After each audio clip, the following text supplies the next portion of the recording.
नमस्कार। आज जिस टॉपिक के ऊपर हम वीडियो लेकर आ रहे हैं वो टॉपिक काफ़ी कॉमन है और जनरली इसका उपयोग हमें अपने दैनंदिन जीवन में करना ही पड़ता है। तो देखिए जब भी घर में किसी नन्हे मेहमान का आगमन होता है तो हम सभी उसके नाम को लेके काफ़ी एक्साइटेड होते हैं। हर कोई अपने-अपने तरीके से उसे एक नया और अच्छा नाम देने की कोशिश करता है, चाह रहती है हर किसी की। तो ज्योतिष शास्त्र के हिसाब से हमें किन रूल्स का उपयोग करना चाहिए नामकरण करते समय या नाम जो हम रखने जा रहे हैं तो उस समय क्या-क्या ध्यान में रखना चाहिए उसके ऊपर ही आज हम चर्चा करेंगे। तो सबसे पहले तो हमें उस जातक या जातिका की कुंडली बनवा लेनी चाहिए। उसके लिए चाहे तो हम सॉफ्टवेयर का इस्तेमाल कर सकते हैं या किसी विद्वान व्यक्ति की सहायता भी ले सकते हैं। इसके अलावा जब हम कुंडली बना लेते हैं तो हमें चंद्र राशि का पता चल जाता है, नक्षत्र का पता चल जाता है। तो इन 2 चीज़ों का सहारा लेकर आप नाम रख सकते हैं। ये पहला रूल होता है। लेकिन यदि चंद्र राशि के ऊपर जो चंद्रमा जिस राशि में स्थित है और वो चंद्रमा यदि कृष्ण पक्ष का है या किसी मेलेफिक प्लैनेट के इन्फ्लुएंस में आ रहा है तो उस समय हमें चंद्र राशि को की सहायता ना लेते हुए किसी और तरीके से नाम रखना चाहिए। तो उसके लिए हमें देखना होगा कि कुंडली में सबसे ज़्यादा पावरफुल प्लैनेट कौन-सा है। तो इसके लिए हम षटबल का सहारा ले सकते हैं। वो जो पावरफुल प्लैनेट जिस राशि में स्थित है, उस राशि के हिसाब से भी आप नाम रख सकते हैं। अगली बात ये है कि यदि चंद्र राशि की जो मित्र राशियाँ होती हैं, हम सभी जानते हैं कि मित्र राशि, शत्रु राशि किस तरीके से निकाली जाती है। तो उसका सहारा लेकर भी हम नाम रख सकते हैं। इसके अलावा हम न्यूमरोलॉजी का उपयोग भी कर सकते हैं जिसमें कुछ लेटर्स प्लस या माइनस करके भी व्यक्ति का एक सार्थक नाम उससे दिया जा सकता है। तो आइए सबसे पहले हम जानते हैं कि जो अलग-अलग हमारी 12 राशियाँ हैं, 12 राशियों के वर्णाक्षरों का टेबल होता है जो हमारा नामकरण रखते समय बच्चे का नाम रखते समय इसका सहारा लिया जा सकता है। इसके अलावा जो नक्षत्र होते हैं, नक्षत्र के 4 चरण होते हैं हर नक्षत्र में, ये भी हमें पता है और हर चरण के हिसाब से फर्स्ट लेटर जो है वो डिसाइडेड होता है, तो उसका भी हम सहारा ले सकते हैं। अब सबसे पहले इसे किसी उदाहरण कुंडली पे लगा के देखते हैं कि क्या ये जो नियम अभी हमने समझे हैं उनका उपयोग हम बच्चे का नाम रखते समय कर सकते हैं या नहीं। चंद्रमा जिस राशि में कुंडली में स्थित है मतलब चंद्र राशि के आधार पर नाम का पहला अक्षर क्या होना चाहिए वो समझने के लिए ये टेबल आपको स्क्रीन पे दे रखी है। जैसा कि हम जानते हैं कि नक्षत्र में 4 चरण होते हैं, पहला, दूसरा, तीसरा और चौथा और ऐसे 108 चरण होते हैं। तो ये जो टेबल है आपकी सुविधा के लिए मैंने यहाँ पे दे रखी है जिसमें नक्षत्र के किसी पर्टिकुलर चरण में जन्म लेने वाले जातक या जातिका का फर्स्ट लेटर आप यहाँ से चूज कर सकते हैं।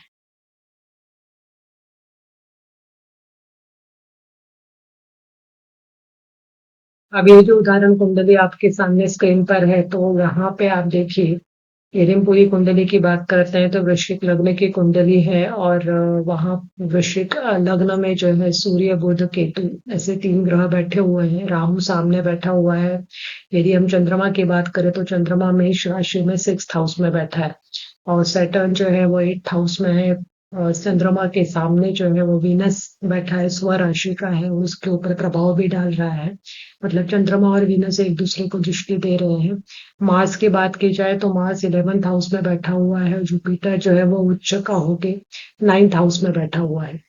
तो यदि हम नियम की बात करते हैं तो यहाँ पे चंद्रमा जो है वो मेष राशि में है, तो मेष राशि के हिसाब से जो वर्णाक्षर तालिका में दिए हुए हैं उसमें से किसी नाम को आप चूज कर सकते हैं क्योंकि चंद्रमा के ऊपर जो है एक शुभ ग्रह वीनस की दृष्टि भी पड़ रही है और चंद्रमा जो है वो पक्षबली भी है क्योंकि चंद्रमा जो है थोड़े ही समय बाद यदि आप चंद्रमा की पोजीशन देखेंगे तो सूर्य के सामने आ जाएगा तो पूर्णिमा का जन्म है।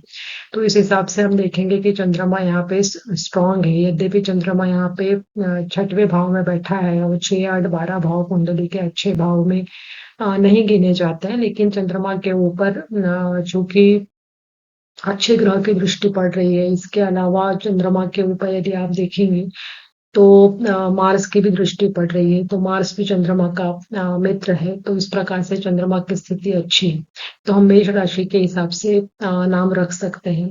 दूसरा ऑप्शन हमारे पास ये है कि यदि हम जुपिटर की स्थिति देखते हैं तो जुपिटर यहाँ पे एग्जॉल्टेड होकर बैठा है और बैठा भी त्रिकोण में बैठा हुआ है, तो हम कर्क राशि के हिसाब से भी जातक या जातिका का नाम रख सकते हैं। तो इस तरीके से हम कुंडली देखने के बाद यह निश्चित कर सकते हैं कि किस अक्षर से इस जातक या जातिका का नाम होना चाहिए कि जो इसके पर्सनैलिटी को भी सूट करे और इसके लिए वह अच्छे रिजल्ट्स लेकर आए। कई बार हम जीवन में कई परेशानियों से जूझ रहे होते हैं और हमें उसका समाधान नहीं मिल पाता है। ऐसे समय आप ज्योतिष शास्त्र का सहारा ले सकते हैं।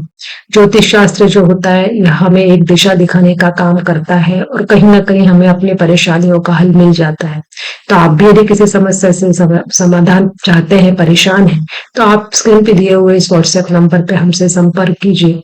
आपकी क्वेरी का समाधान जल्दी से जल्दी करने की कोशिश हमारे द्वारा निश्चित रूप से की जाएगी। धन्यवाद।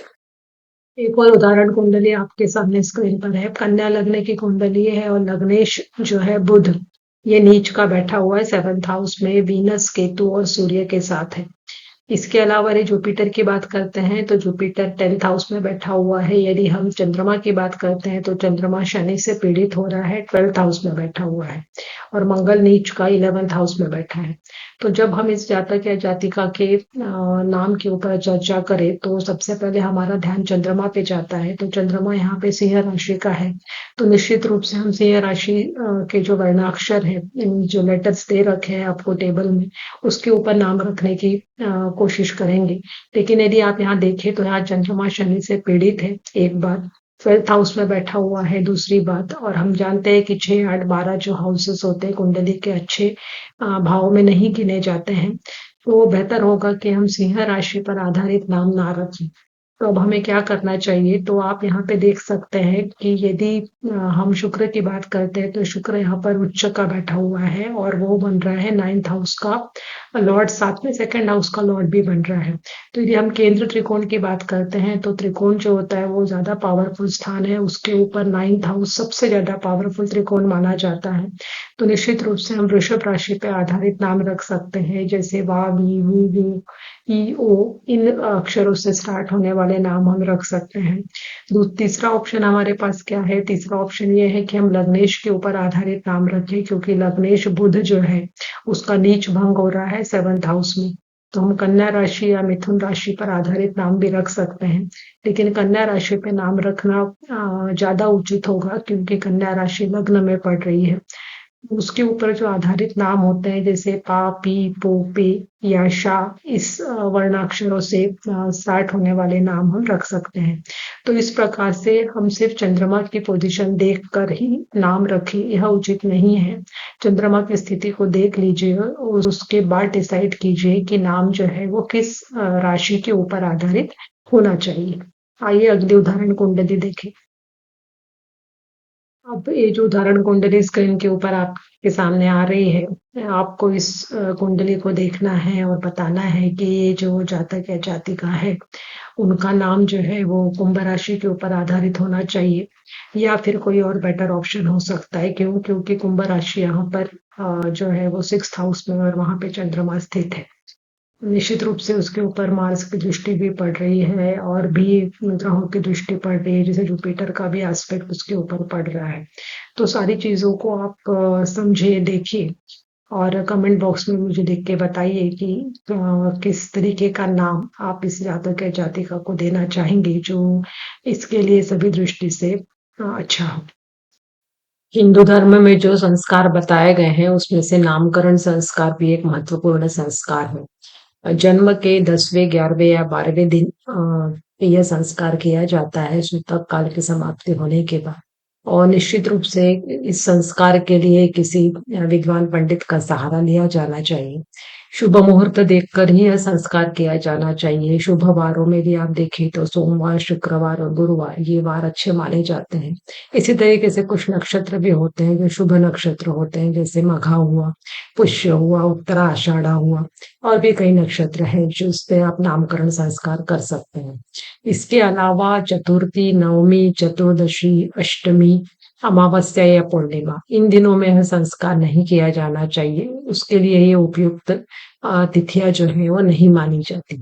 इसके अलावा शास्त्रों में यह भी कहा गया है कि यदि पुरुष जातक का जन्म होता है तो उसका जो नाम रखा जाता है उसमें जो नामाक्षर होते हैं, means total number of letters, that should be in even number, ये सम संख्या में होने चाहिए। और यदि हम स्त्री जातक की बात करते हैं तो इसका जस्ट उल्टा, मतलब number of letters in word, या आप नामाक्षर कह सकते हैं नाम में, वो विषम संख्या में होनी चाहिए, ऑड नंबर्स में होने चाहिए, और उसका जो अंत है वो इकारांत होना चाहिए।